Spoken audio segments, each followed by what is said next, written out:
Aloha, and thank you for watching The Fontaine Factor. I'm Representative George Fontaine, and tonight's show is about agriculture and sustainability. We're going to cover a lot of topics tonight, including sustainability, as I just mentioned, but also invasive species, sustainability, and what we need to do in terms of long-term vision about agriculture in the state of Hawaii, and really looking at ways that we're going to be able to support the farmers of this generation and the next generation to follow. So I have two very special guests this evening that are here tonight, and we'd like to introduce our first guest is Brian Miyamoto. He's the COO of Hawaii Farm Bureau Federation. And to his left is Mr. Dean Okimoto, the president of the Hawaii Farm Bureau Federation. Gentlemen, thank you for joining me. Thank you very much. Well, let's start off with Brian. Brian, why don't you tell us a little bit about what exactly the Hawaii Farm Bureau is? We hear a lot about it, in newspaper articles and stories. Anytime anything with agriculture seems to pop up, the Farm Bureau seems to be somewhere in that discussion. And who are the members? What's the mission? Give us a little bit of a background. Okay, thank you, Representative. Well, the Hawaii Farm Bureau is a general nonprofit ag organization. Basically, we're the umbrella agriculture organization here in the state of Hawaii. We have a little over 1,800 farm and ranch family members. Again, across the state, we have 11 county chapters. So we're a grassroots organization. We have 5 county chapters on the island of Big Island. We have three here on Oahu, 1 on Maui, 1 on Molokai, and 1 on Kauai. What the Farm Bureau does is we represent the farmers and ranchers. They're busy out on the fields. We are an advocacy organization. We're a membership-based advocacy organization, again, fighting for the rights of farmers and ranchers, making sure that agriculture stays alive, as vibrant, and as diverse here in the state of Hawaii. So this is every farmer. It's not just the big guys, but it could be anyone from who has a small farm for an acre or two all the way up to a major landowner like Hawaii Commercial and Sugar would be a part of this organization. Absolutely. Our 1,800 members are very diverse. We represent both small and large and all farms in between. We also represent all farming practices, organic, biotech, and conventional farmers. You folks brought some slides. I'd like to see if we could throw those up right now and take a look at it, and maybe, Brian, you can comment on these. Here's, I believe, a taro patch, this taro farming. Actually, Representative, that's on the Big Island. Oh, that's okay. strawberry. Strawberries, talking about the diversity of our agricultural products. We're not just pineapple and sugarcane anymore. That's Rincon Farm out on the Big Island. Okay. That's the beautiful island of Maui up in Kula. That's lavender growing there. Okay, lavender farm. Excellent. That is one of the many events that the Farm Bureau supports. That's the Tropical College of Agriculture at the University of Hawaii, one of the legs of the stool, so to speak, in agriculture here in Hawaii. The college does a lot of the research, and we are very strong partners with the College of Tropical Agriculture at the University of Hawaii. Okay. Another one of our partners, the Department of Agriculture. It's not very apparent there, but that is the Department of Agriculture. One of their campaigns, Buy Fresh, Buy Local, is actually right now called Buy Local It Matters, but again, emphasizing buying local, supporting local farmers and ranchers, and making sure the dollars stay here in Hawaii. Again, the Department of Agriculture, their Hawaii Seal of Quality program. That, unfortunately, is some vandalized papaya trees. Yeah, we're going to get in and talk about this one later. But before we do, I want to get more into talking about how important it is for agriculture. Now, Dean, I understand that about 90% of everything that we eat in this state comes from outside, either from the United States. I'm sure that there's some things that are actually imported from Japan and other nations that we consume.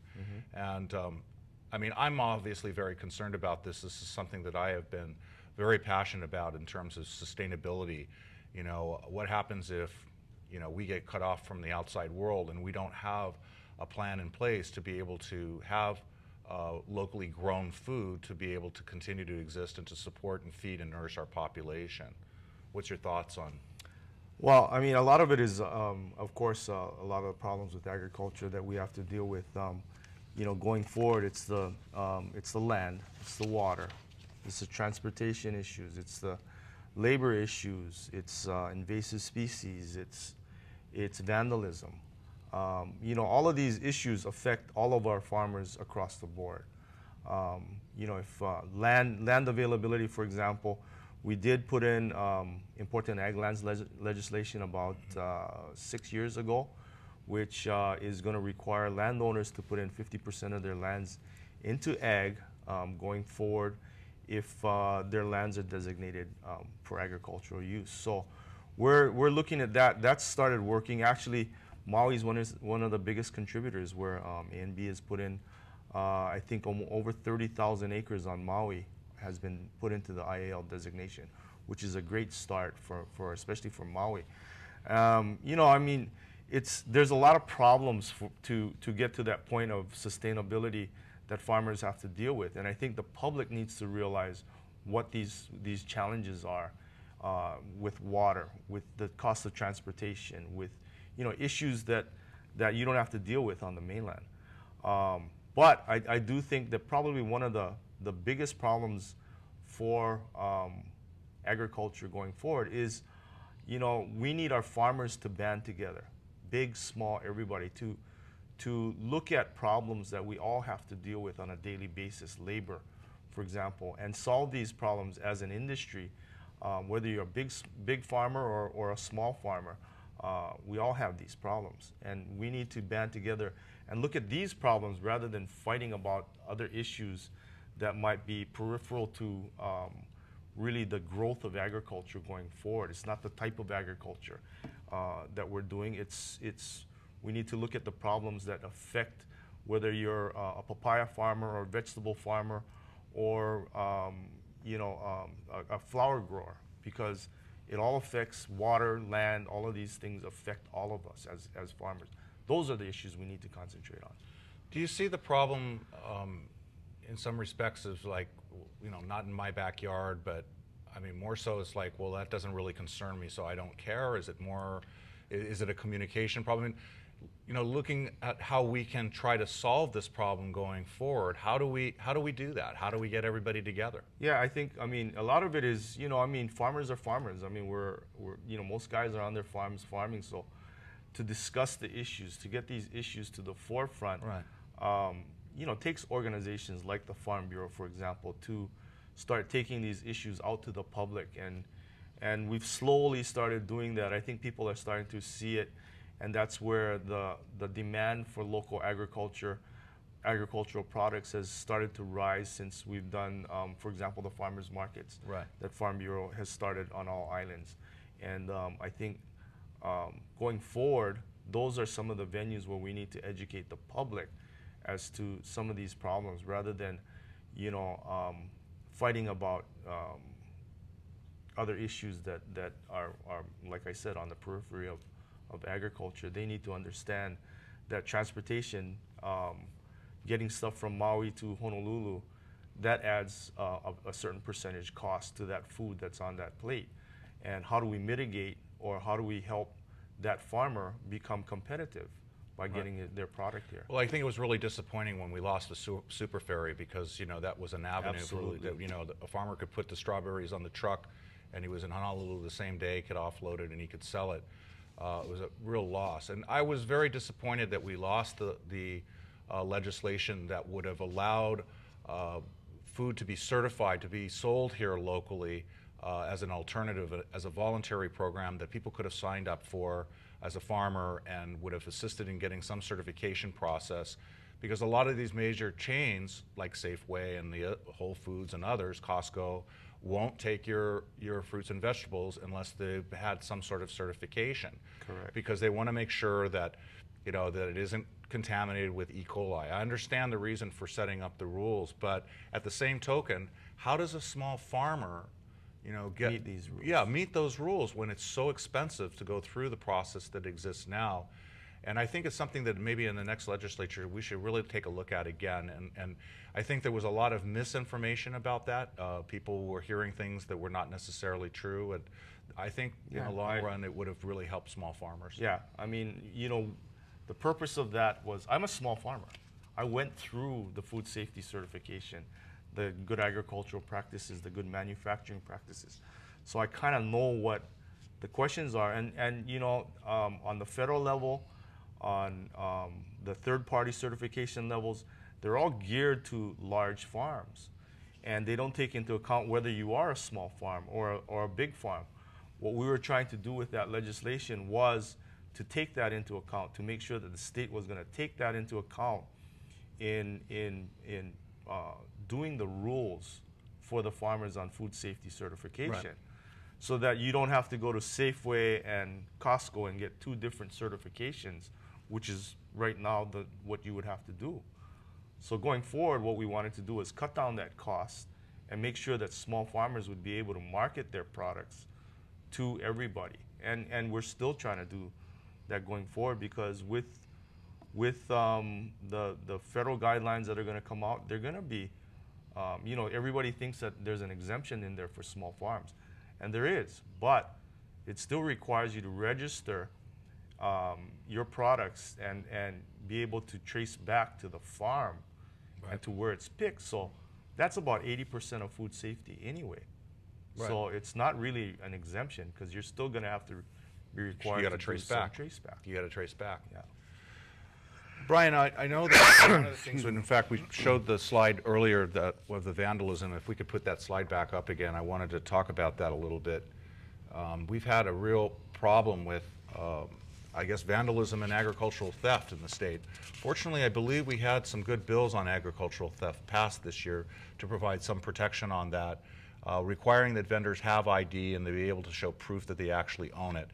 And I've seen this even on Maui, where you know, you see these ad hoc kind of little farmer market things show up on the side of the road, and the guy's got fruits and vegetables, and it's in a plain box, and it's obviously, you know, as a former police officer, I'm obviously questioning it. It looks suspicious to me, and you see these folks, and you know, it wreaks havoc, I think, to the industry, especially the small farmers, when you have people sneaking on the property in the middle of the night and stealing their entire mango crop or a papaya crop or banana crops, and then going out on the side of the road and selling this stuff, and it hurts our farmers, and it hurts everybody actually down the line.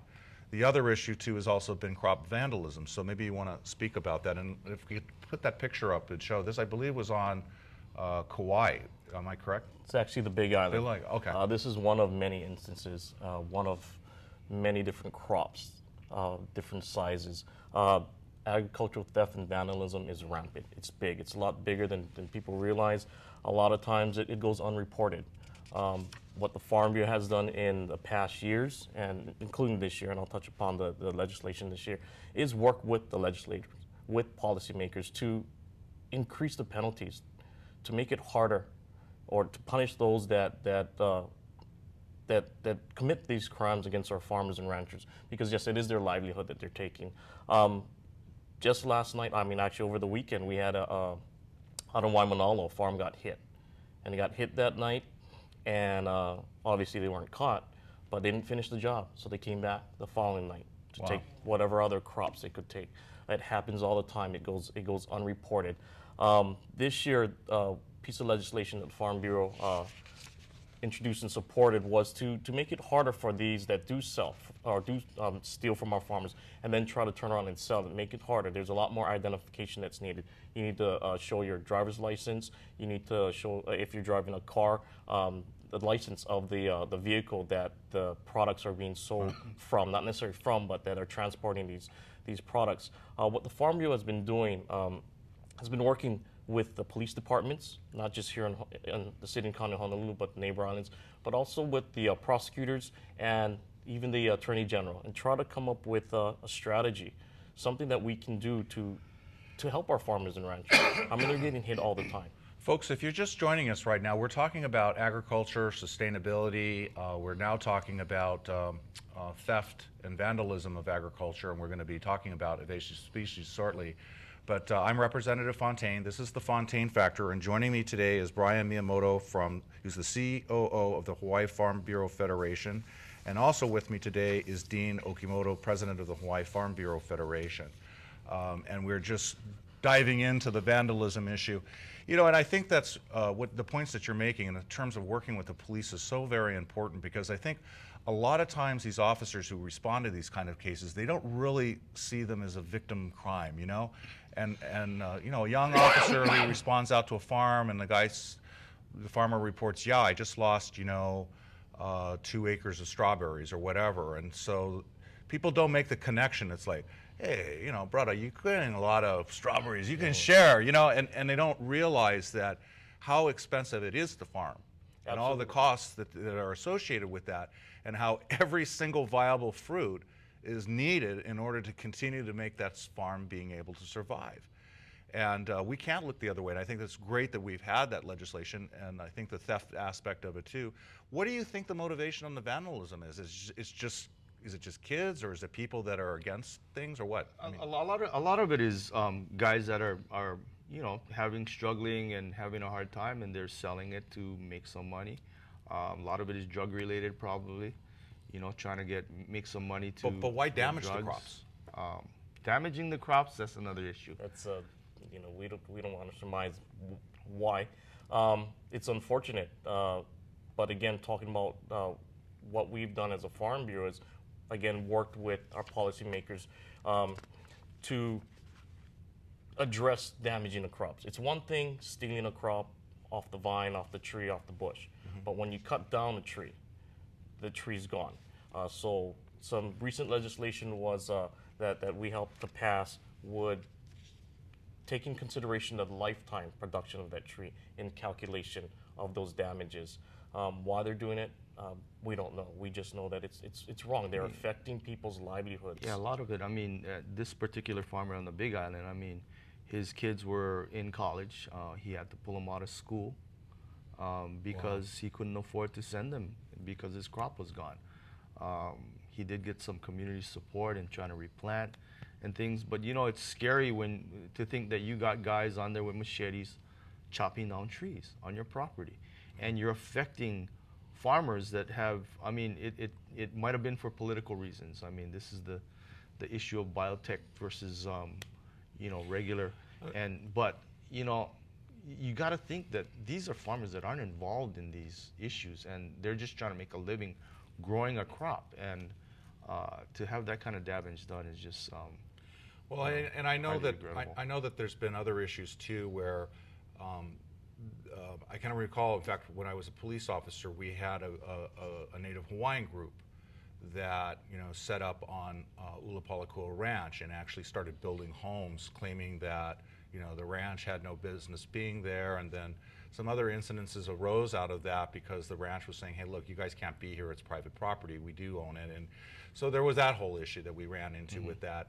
And, you know, and of course, they're angry. There's a lot of people that are angry about the way that the island is in terms of accessibility and being able to gain access to cultural grounds.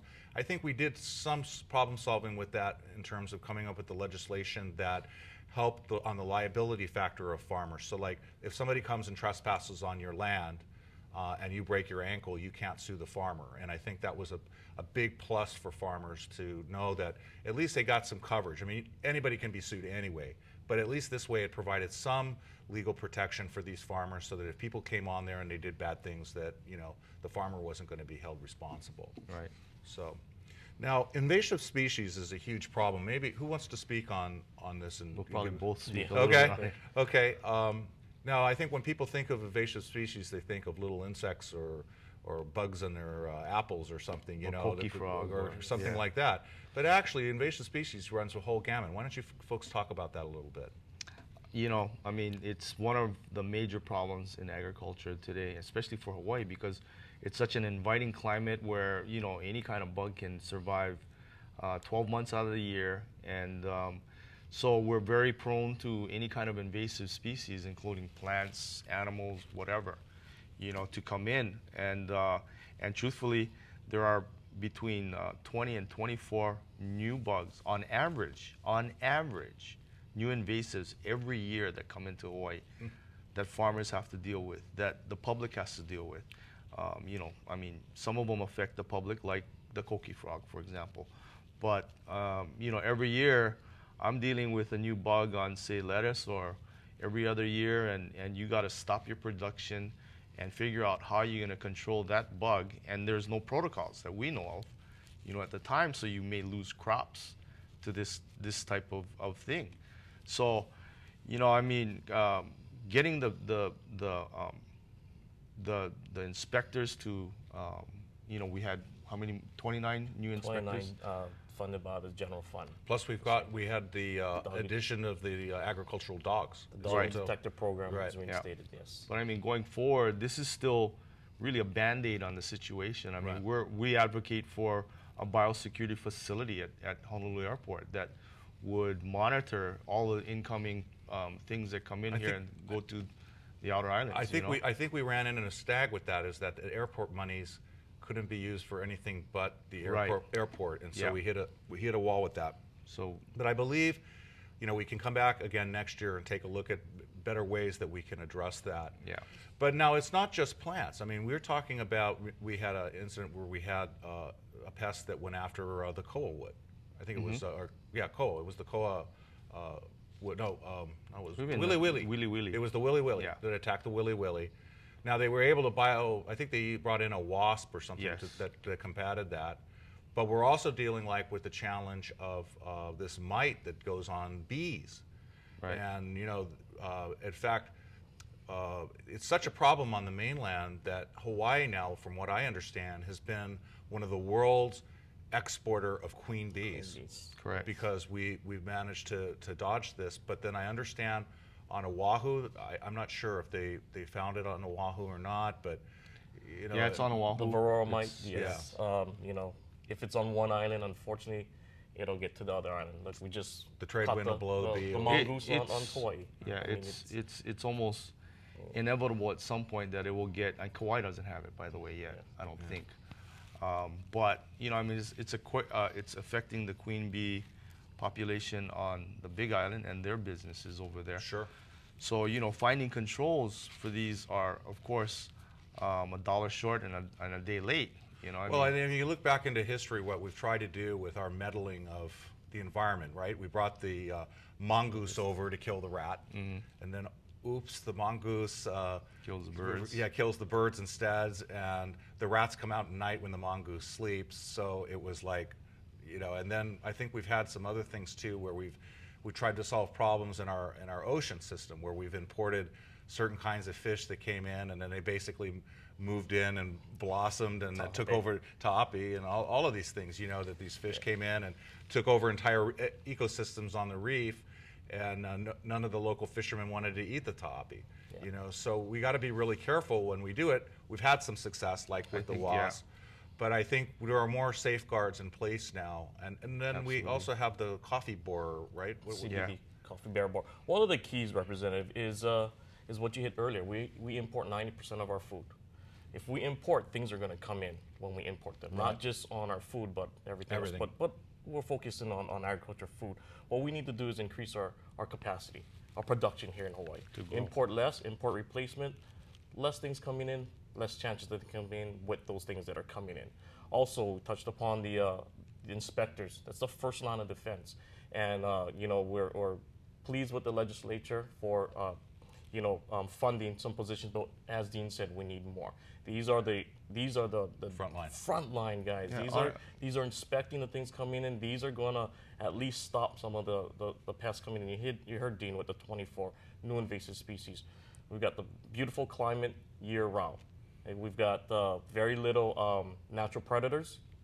Which is why the axis deer are blooming that we brought in. We don't want the brown tree snake coming in, so we need the protections, and the department and those inspector positions can really offer some protection. That's why moving more towards sustainability will solve some of these problems. I mean, one of the major reasons, one of the major things that invasives come in on are organic products that we import. So, I mean, the natural inclination would be, us as a farming community, we should put money into increasing the amount of organics we grow. throughout our island so that we don't have to import these organic products. Because they don't have pesticides on them, and so there's more of a, Exactly. a higher risk of So I these mean, bugs. we've always tried to support the organic industry and growing that industry so that we don't have to import them. Now, if folks want to find out more information about what you folks are doing, where can they go? Do you folks have a website that we can put up on the screen that they can get more information? Absolutely. Our website is www.hfbf.org. So it's our initials, Hawaii Farm Bureau Federation. You also can visit any one of our 4 farmers markets here on Oahu, 2 on the Big Island, 1 in Kona, 1 in Hilo, and also in Kauai. And we have our brochures, a little bit of information about our organization. We do also have a quarterly magazine. If you're interested, give us a call. We have an office here in Honolulu, 848-2074. So folks can get involved, help, hopefully getting the communication between farmers and moving forward in a even giving us ideas on how to do exactly. some of Or this if they happen to be at a farmer's market and they suspect that maybe that something's not quite kosher with a particular vendor, they could call the police, or what would they do if they ran into that situation?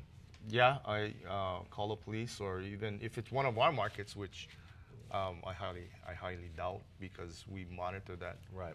Our farmers markets, but we encourage the public to call us for any ag-related issues. You know, we touched upon ag theft, invasive species. You know, obviously we want to call the Department of Agriculture here, the state of Hawaii. But please call us. I think everybody needs to get involved, and that's the bottom line. This is not just a farmer issue; it's a community issue, and we all need to get involved. Folks, we've run out of time. I want to thank my guests for showing up today and giving us some very valuable information. I think it's terrific. If you have any questions about the show, or you have comments or suggestions for future shows, please don't hesitate to write. My name is Representative George Fontaine, and my address is repfontaine@capital.hawaii.gov. Thank you for joining us this evening.